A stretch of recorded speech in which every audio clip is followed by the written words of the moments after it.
The Altamont Speedway, 60 miles east of San Francisco, was a remote racetrack located amidst the rolling hills of Alameda County. Owned by ex-racing driver Dick Carter, it was an unlikely candidate for a major rock festival. Dick Carter, his biggest audience ever before was he had 6,000 people show up for a demolition derby. It's Thursday afternoon, and the Stones people don't know exactly what to do, but they got to look at it. So they get a traffic helicopter from one of the local radio stations, and they take Rock Scully and Michael Lang, the producer of Woodstock, who showed up for some reason, whatnot, and they fly over to Altamont. Rock looks out and he sees oil-stained asphalt, broken glass everywhere, just this horrible panorama. And he's looking out there going, what the heck? And he hears Michael Lang go, this is perfect, we can do this here. And like that, Altamont had a green light. With only a day to prepare the venue, the road crew rushed to set up this new site. The Stones team had already begun building the stage and organizing the lighting rig at Sears Point, and this was simply dismantled and re-erected at Altamont. There was no time to properly evaluate or rethink the original plans, although upon his arrival, tour manager Sam Cutler immediately had concerns. The major problem was that the stage that had been perfect for Sears Point because it was going to be on the side of the hill was now at the bottom of a hill, and the stage was knee-high. So it was effortlessly easy for people to get on it. The show was on a Saturday. I saw the place midday on Friday for the first time and was horrified. And there was already 100,000 odd people on site.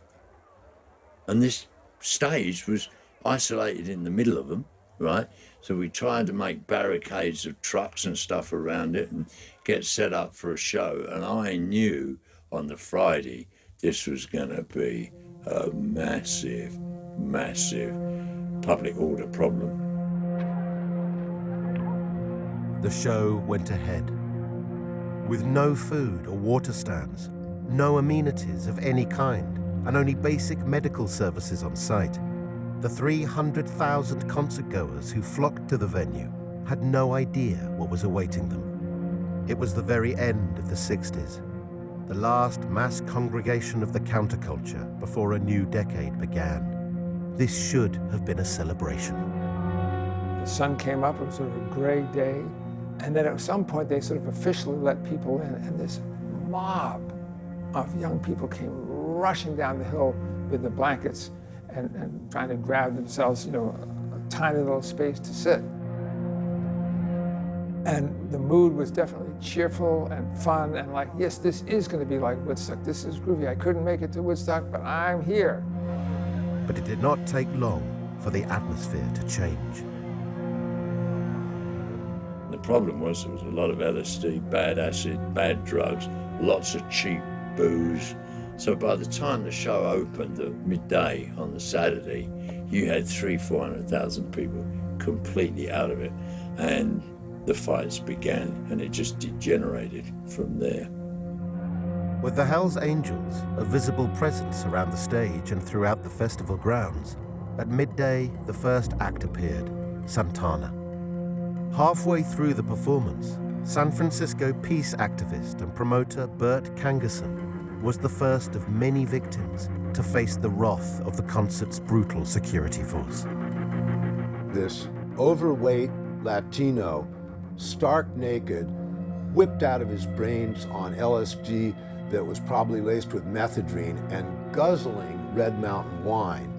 He wanders down the hill into the front of the stage where the Hells Angels are. And I mean, this is just like bad news right away.